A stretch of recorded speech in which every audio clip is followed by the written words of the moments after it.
विद्यापीठाच्या माध्यमातून मला जर शिकायचं आहे, हा विषय मला शिकायचा आहे आणि मला मिड लाईफ क्रायसिस दिसत आहेत आता माझ्या आयुष्यातले, आणि मला असं वाटतं की आता मला प्रोफेशनली इन्सिक्युरिटी क्रिएट होते आहे, AI मी जर नाही शिकलो तर, आणि मला शिकायचं.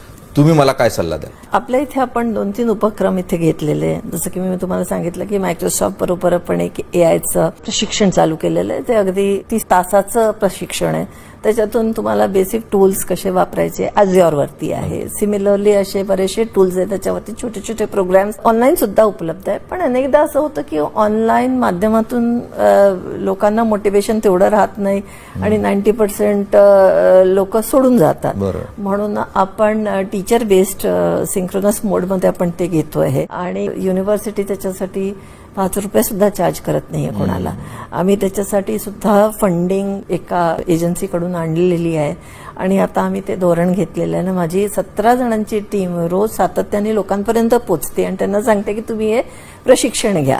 हे बेसिक लेवल्स आहे. दुसरं जे आहे ते आम्ही GIZ नावाची जी एजन्सी आहे, जर्मन इंटरनॅशनल एजन्सी, त्यांच्याबरोबर आपला एक करार झालेला आहे आणि त्याच्यात 4 देश त्याच्यामध्ये हे काम करत आहेत कोलॅबोरेशनमध्ये. त्याच्यात जर्मनी एक आहे, भारत एक आहे, बांगलादेश आणि व्हिएतनाम, असे 4 देश.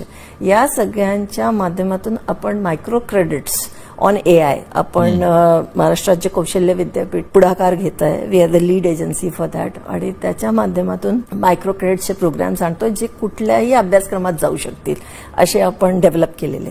तिसरा जो हाय एंड जसं मी सांगते तर त्याच्यामध्ये आपण MTech प्रोग्राम्स चालू केलेले आहेत आर्टिफिशियल इंटेलिजन्समध्ये. आणि मला सांगायला आनंद वाटतो की पुण्यामध्ये आता साधारण 60 मुलं आपल्याकडे MTech प्रोग्राम या विषयावर करतात. सायबर सिक्युरिटी आहे, AI, बिग डेटा, असे सगळे एरियाज त्याच्यामध्ये कव्हर्ड आहे.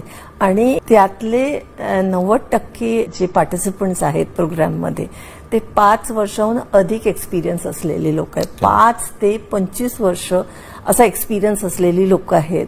आणि मला असं वाटतं तुमच्यासारखी प्रोफेशनल्स पण बरेचसे, इन्फोसिस वगैरे अशा मोठ्या मोठ्या कंपनीजमध्ये काम करणारी लोक आहेत.